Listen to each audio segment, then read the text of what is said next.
Mayor Rothschild? Yes, I agree with everything they've said because the same thing applies to us. But I decided to look at this problem in a different way. I wanted to know who the people are that are moving into our community because we basically have professional people. And how do I know that? We have entrance polls, surveys, and exit poll surveys. So we get an 81% back. People send them back. So we know we have a lot of data to back up what we say. But the reason I did what I'm going to tell you what I've done is I asked for a report on who the people are that came in the last wave under the Hatch report. And it's still holding. We're mostly professionals. These are professionals that look for a bargain home, some of them, and they found it.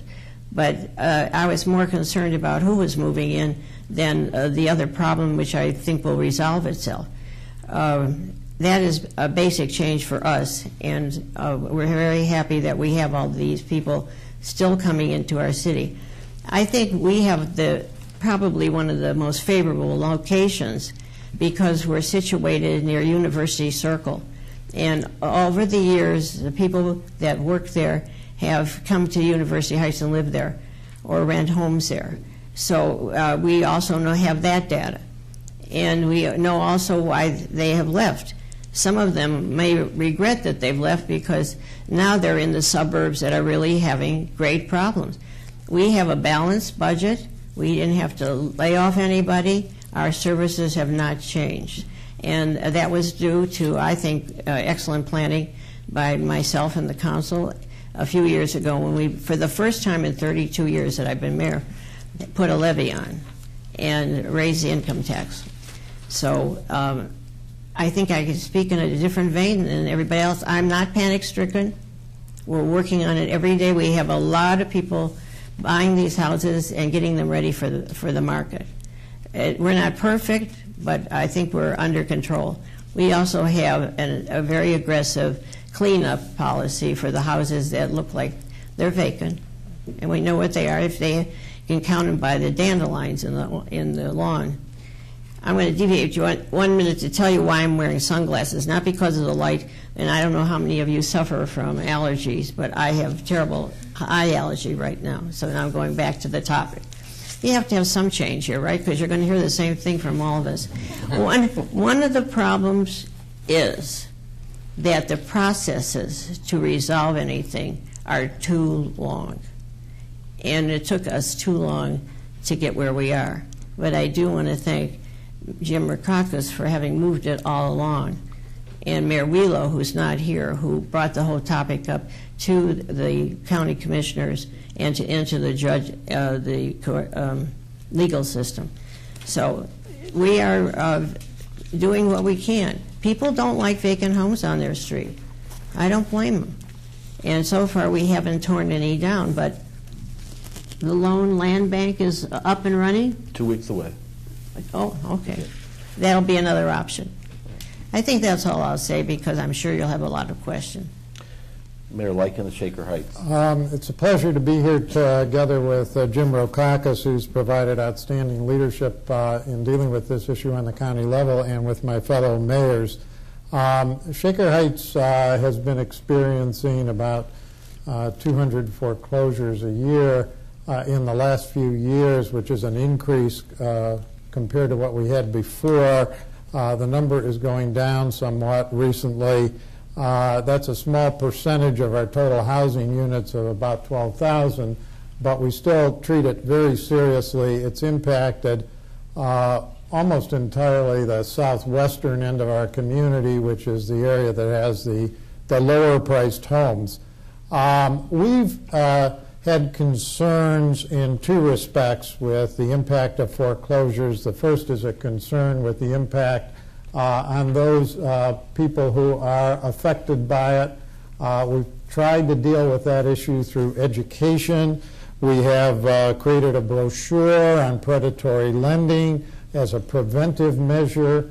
We have conducted educational programs together with our Shaker Heights League of Women Voters We have worked very closely with the county and various nonprofit groups to provide counseling to people who are victims of foreclosure or who are threatened with foreclosure.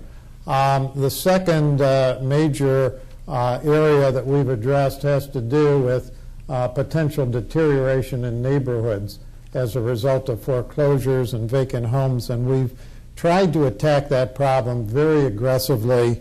We have an active point-of-sale escrow ordinance that requires people who come into a neighborhood and try to buy a house to meet all of our code requirements and to deposit, if they're not going to bring the house into complete compliance, to deposit 150% of the cost of repairs.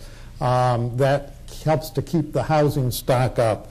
We have an active nuisance abatement program working with the county where we actually go into the homes and make repairs and then attach a lien to the house to recover that. We have a very active grass cutting program. We actually incurred $32,000 last year. We're charging those as fees to the owners.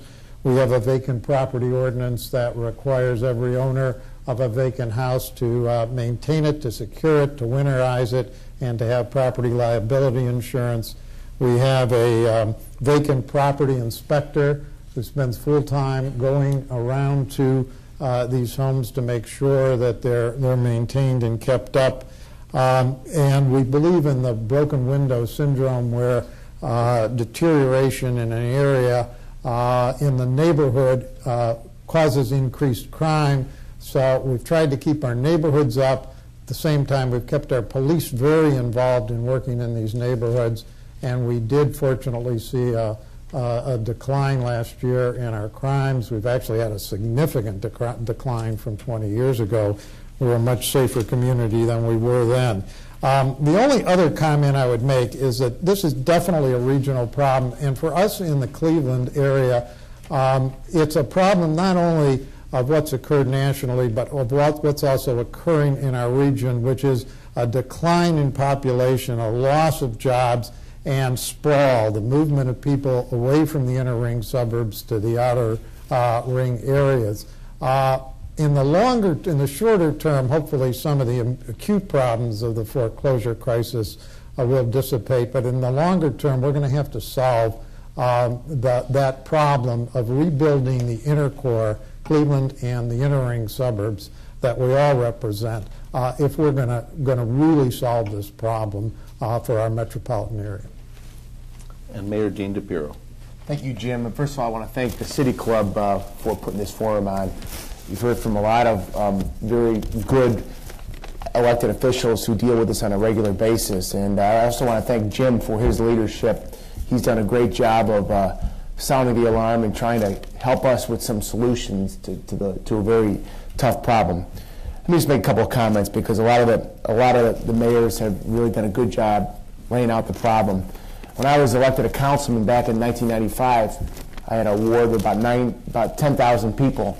And I remember I had probably 3 or 4 active foreclosures in my ward at that time. And at that point, that was still alarming. You're thinking you're this young councilman and you get this foreclosure, and you have neighbors calling you, etc. And I think back to that now. In 08, we had 252 vacant foreclosures. And really, with the amount of homes that we have,